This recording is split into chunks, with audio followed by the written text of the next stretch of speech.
Welcome, everyone, to another episode of Just Saying Football with Jack and Sean. I'm your host, Sean Gann, alongside my partner, Jack McNicholas. We're here to bring you news, notes, weekly updates, and game analysis of your favorite teams from around the league. If you haven't had the chance, go check out our website at justsayingfootball.com and follow us on Instagram at justsayingwjs for article and video updates. We got a very special episode for you, a little bit of a Superflex episode. Not a lot of games this weekend with all the bye weeks, so we're going to add Monday Night Football into this one, do our normal 4 p.m. Sunday Night Football. A little bit of Monday Night Football action. You gotta love it. Let's kick it right off at 4 o'clock, Jack, when the Detroit Lions go to LA to take on the Rams. This is a huge revenge game for these two quarterbacks in this one. What are your thoughts on it? Yeah, huge revenge game. Super hype. We saw these quarterbacks get exchanged, in January. Very excited for, Matthew Stafford to be, hosting his old team that he played with for a decade. Right now, totally different teams. The Lions are 0-6. Have lost some tough games this year. The Rams 5-1, and they have been dominating. Yeah, no, the Rams are by far one of the best teams in the NFL right now, in a very, very tough NFC West division that they are right behind the Cardinals. Only that one game loss coming to them. Look, the Lions, they've had a tough season. OT losses, game-winning field goals that set records, things like that. They're a tough team. You know, they're not just going to show you their belly and give up easily, and that's for sure. But that being said, they don't have the weapons, I don't think, on offense or on defense to keep up with the pace of this Rams team. We just saw what the Rams did last week against your Giants, bud. Cooper Kupp is having a great season. Robert Woods is always going to be involved. Darrell Henderson has been running the ball really well. Matthew Stafford looks comfortable. And then defensively, Aaron Donald continues to dominate. Jalen Ramsey is one of the top tier guys. There's just too many playmakers in this one. I think the Lions might fight for a first half, but by the end of this game, I think you're going to see a pretty large margin in the score. Yeah, I do definitely like, Los Angeles by a lot in this one. Matthew Stafford, we mentioned the revenge game. It's also a revenge game for Jared Goff, former Rams quarterback, now with the Lions. And with him, that for me, like you said, they just do not have the weapons around him the way the Rams do Stafford right now. I think that, the way they're using Swift and Williams is great. But I think, again, like you said, the defensive matchup here is a little bit too strong for Detroit to take it this week at home. Right now, LA, as you mentioned, both sides of the ball, top 10 right now in allowing points and scoring points right now per game. So you're looking at that as just an overall dominant team. Hard to pick against those guys. Yeah, absolutely. All right, moving on. Philadelphia Eagles going to Vegas, taking on the Raiders. It's going to be an interesting one, man. We both had the Broncos winning against the Raiders last week, and the Raiders came out and they put together a great game, got like 5 turnovers, 3 interceptions against Bridgewater. What are your thoughts up against Jalen Hurts? Definitely a tight game for me in this one. The Broncos defense are going to have to step up and stop the offense here of the Eagles, which we've seen in some games be very high paced. Some games they haven't been, but the Eagles are looking for a win right now. They're 2-4. The Raiders are trying to stay alive in this AFC West. I'm very excited for what the Raiders have been able to do despite all of the issues that they've had in the locker room, in the organization right now. But right now, we see them. We're looking at how Hurts is on the ground, and I'm looking for the Raiders to stop him. I think that when he gets effective on the ground, we are looking over for him to dominate. Yeah, I want to see a lot more Miles Sanders getting involved in here. I just feel like they're really underutilizing him. He hasn't found the end zone still to this point on in the season. Now we're at week 7. It's brutal, and I want to see a little bit more from him for sure. Getting Lane Johnson back this weekend is going to be a huge boost. He missed last couple games due to personal reasons and mental health, which of course take the time that you need to get right. Completely makes sense for me. Getting Lane Johnson back, that's going to be huge. That's your left tackle. That's an all-pro left tackle. That's a Pro Bowl left tackle. It's going to not only help Jalen Hurts a little bit more time in the pocket, but hopefully open up the run game a little bit for Miles Sanders. But all this being said, I'm going to stick with Derek Carr on this offense. They've been playing really, really well thus far this season. He's top 5 in passing yards. He's hitting the deep ball to Henry Ruggs. Darren Waller continues to be dominant. They're doing a little bit more of a running back by committee, and I don't mind it because they seem to be running the ball a little bit more efficiently instead of just going Josh Jacobs, Josh Jacobs, Josh Jacobs, Josh Jacobs.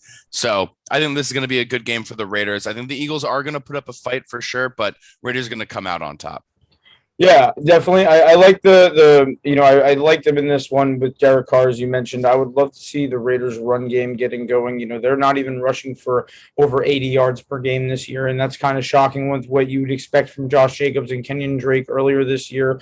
But right now, they have an incredible passing game in the Raiders. They're third right now with over 300 yards through the air from Derek Carr. I do like them in this game and what their offense can do. I think it's a good winnable matchup for them to take on, this Eagles defense that's 28th ranked right now when it comes to defending the run. And I do hope that Josh Jacobs and Kenyon Drake can kind of create some scoring for this offense.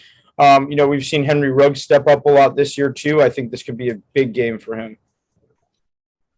Absolutely. I'm so sorry. Need a sip of that coffee to keep this going. All right, moving on. Houston Texans going to Arizona, taking on the Cardinals. Now, if I recall, a couple years ago, the Texans decided, DeAndre Hopkins, we don't need you. What are your thoughts on this one? Yeah, big revenge game for DeAndre Hopkins here. Hosting the Texans. On the other side of the ball, you got David Johnson, who's coming to the Cardinals, who used to be his team. A little bit of, but we're definitely focused on DeAndre Hopkins and what he's going to be able to want to do this week. We have been able to see this Texans offense right now. They're the second worst scoring offense, only 15 points a game. And, the Cardinals right now scoring over 32 points a game.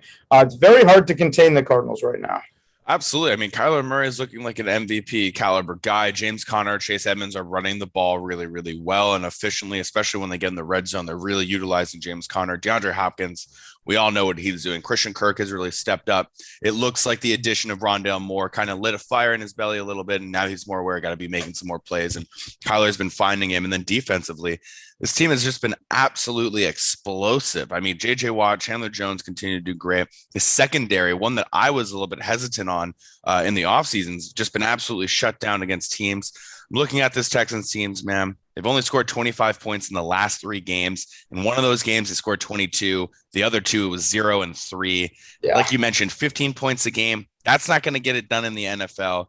Brandon Cooks is probably the only highlight of that offense, but he's not going to be enough to get you the win in this one. I got to stick with the Cardinals. They're going to remain undefeated and move to 7-0. Yeah, man, that it's so scary because their defense right now, the Cardinals are also second best, and they're not even allowing 20 points a game. We saw them step up last week in a game that was an absolute mess for the Browns. When they were playing last week, so many injuries. But Houston still figuring it out this year. The Cardinals have it super figured out. Great team. I'm definitely going with them. Not too much to think about for me. Yeah, no, absolutely. All right, moving on. Chicago Bears going to Tampa Bay facing the Buccaneers. This was a weird game last year. The Buccaneers lost in Chicago against them. And if everyone remembers correctly, Brady thought that it was 3rd down when it was actually 4th down on a play. And we got that excellent meme of him going in the camera. So yeah, I'm expecting a little bit of a revenge game for Brady. He doesn't really make those kinds of mental mistakes like that. So what are your thoughts on this one? Yeah, Antonio Brown is out this week. Big loss for the offense. The last 2 weeks he's had 21 targets, 18 catches, 3 touchdowns. He's looking like his old self. But this could be a big game for Mike Evans and Chris Godwin, who Tom Brady's going to need to step up. Right now, Brady's leading the NFL in passing yards through 6 games with 344 a game right now. Tampa Bay's got the 3rd highest scoring offense, and he's still throwing 45 times a game right now. With all of his receivers, as I mentioned, all those guys have 40 plus catches through 6 weeks. Tampa is hard to choose against, but this Bears team kind of put it together a little last week.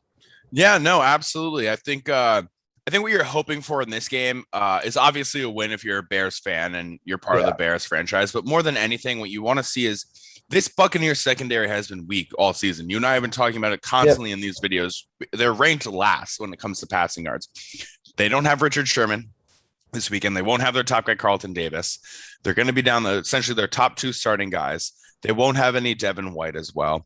This is an opportunity for Justin Fields to really kind of expose a weak secondary. Let's utilize Allen Robinson, this great wide receiver that you have on your team, and get him some more targets, get him the ball. This is an opportunity to do that. What you want to see in this game more than anything is you want to see Fields throw the ball and throw the ball well. Like that's what you're hoping for in this game. He hasn't thrown for over 225 yards yet. this is an opportunity to do so. But it's really going to come down to that offensive line giving him that protection to pick apart this week's secondary. If you're not going to block Ndamukong Suh, if you're not going to block Shaq Barrett, and you're not going to block JPP, doesn't matter how bad the secondary is, you're not going to move the ball downfield. Yeah, definitely. And we were able to see them, move the ball pretty well last week with Khalil Herbert. He's had some good game stretch. I don't think that this is the week, though, that the Bears get it done. I think that Tampa at home is very dangerous despite these injuries. If the Bears are able to get this done, it would be through their running game. But again, Tampa's real strength is their run game. So Fields, hopefully he'll have to do it through the air. But, right now when you're looking at Chicago's defense, they are, eighth when it comes to the passing game, 16th when it comes to the running game. And, like you mentioned, there is such a gap between, Tampa. I do like them in this one a lot more just because, that running ability, the ability to stop the run for Tampa is the key for me. No, absolutely. If you can make any team one-dimensional, which is what the Buccaneers have been able to do, we're going to shut down your run game. They're not allowing more than 50 yards a game. We're basically going to make you every single time your offense steps on the field, force you to drop back, utilize our pass rushers to really get after that, to overcompensate for the weak start to their secondary. I'm also going to go with the Buccaneers. I think at the end of the day, I just don't think that the Bears offense currently is built right now to keep up with a high-scoring, high-paced offense like the Tampa Bay Buccaneers. Definitely. The Tampa Bay Buccaneers are one of those teams in this game that I could really see almost every single drive ends in some sort of score, whether it's a field goal or a touchdown. And I'm not confident currently in the Bears offense to do that weekend. Drive in and drive out, especially up against the former champions. So I also got to go with the Buccaneers. But moving on. Little bit of Sunday night football action. The Indianapolis Colts are making their way to San Francisco to take on the 49ers. A little bit of quarterback change again for the 49ers. Trey Lance is going to be out with a knee injury. Jimmy G has been practicing all week, coming back from the calf strain injury. He is looking to get the start in this one. Jack, what are your thoughts on it? Yeah, I mean, it's two interesting teams right now where, they had a little bit slower to the start of the season than they expected. But in prime time, Carson Wentz, Jimmy Garoppolo, two veteran quarterbacks, who can really get it done when you're looking at it this season. The one thing for me right now is the way that Jonathan Taylor's been playing the last couple of weeks for the Colts. He will be kind of the X factor to whether or not they'll be able to kind of overcome this disruptive San Francisco defense. And the last couple of weeks, he has had 169 total yards and, 2 touchdowns. And then, that was 2 weeks ago. And then now he last week he had 14, 145 and 2 on the ground. It's very impressive what he's doing for me as well. I just, got to give him a big shout out. No, absolutely. I'm looking at this. I'm looking at the injury report list currently I got up. There's a lot of injuries in this one, man. T.Y. Hilton is questionable. Braden Smith is out. Kamiko Ture is out. Rock Yassin is out. Justin Blackman is out. Jordan Wilkins is out. For the Colts and on the 49ers side, Trey Lance, like I mentioned, Javon Kinlaw, their former first-round pick last year. Trent Williams is doubtful. Maurice Hurst is out. And Marcel Harris is also questionable. So these teams are coming in with a semi-depleted roster. All that being said, I like the 49ers in this one. They know what's at stake with this division. I think this is going to be a really, really good matchup. Like you said, Jonathan Taylor's really finding his rhythm now. You're talking about this slow start to the season that he had a little bit ago. Now he's right on track to kind of continue his tear, continue being a great player. I'm really looking forward to this game. I think it will be a semi-interesting one, but I'm going to stick with the 49ers and Kyle Shanahan's play calling ability. Yeah, I've been liking what I've been seeing out of Indianapolis's defense last week, in the last couple of weeks, just how even though they, even the Monday night loss to the Ravens, we were able to see them, still step up in big moments. So I'm looking for them to do that this week and try to, get Jimmy G, who is a little banged up, to, make mistakes. When you're looking at the stats here, everything here is middle of the pack for both teams. Everything is between, like 11 and 19th when you're talking about every rank. So these are just solid football teams right now that are kind of working their way to becoming, they're finding their identity for the rest of the season. I do like what Indianapolis is doing right now, though. I love Michael Pittman this year. The offensive line is starting to slowly come back for them, and I think it's a good factor. I love the 49ers, like you said, because I like Debo this week. I think he could have a very big week. But the Colts defense, for me, is the one that's going to step up and get it done. Absolutely. All right, moving on. Monday Night Football. The Jameis Winston-led New Orleans Saints up against the Geno Smith-led Seattle Seahawks in Seattle. Very interesting game. I mean, these are two starting quarterbacks that we weren't necessarily expecting to see one another because we just assume Russell Wilson isn't going to miss a game. That's not really his MO. But the finger injury, obviously, going to be missing a bunch of weeks. Geno Smith is in. What are your thoughts on this one?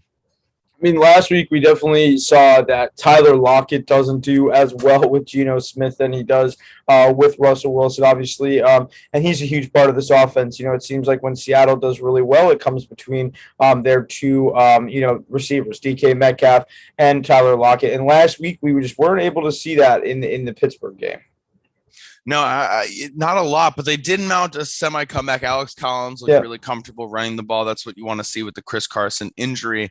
I'm looking at this team, and this reminds me 2 years ago, Drew Brees gets injured. Teddy Bridgewater comes in. He plays a really tough 5-game stretch, ends up going like 4-1 during that time. One of the first matchups he had is actually in Seattle up against the Seahawks with the Russell Wilson on the team, and they won the game because Kamara was playing a great one.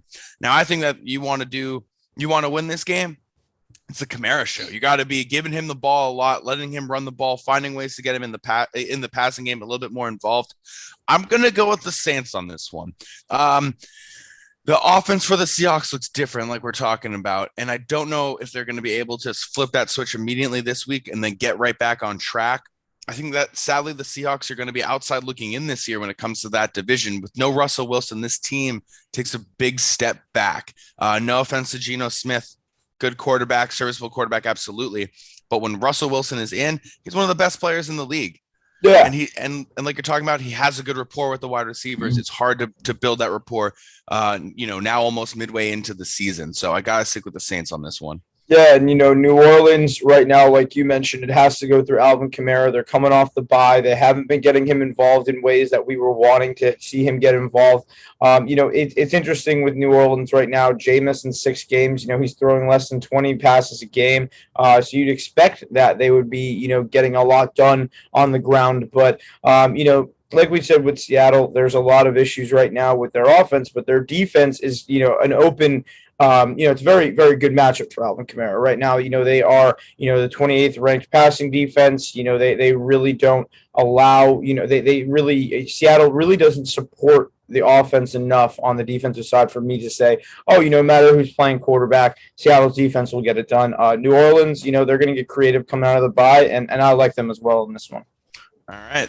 Thank you, everyone, for tuning in. That is all the time that we have. Thank you, everyone, for listening. Yeah, I hope you guys all enjoyed this Superflex episode. Check us out, Just Saying Football, on YouTube, justsayingfootball.com, and on Instagram for all your video article updates. Check us out, Just Saying, no G, WJS. Thank you all for checking us out.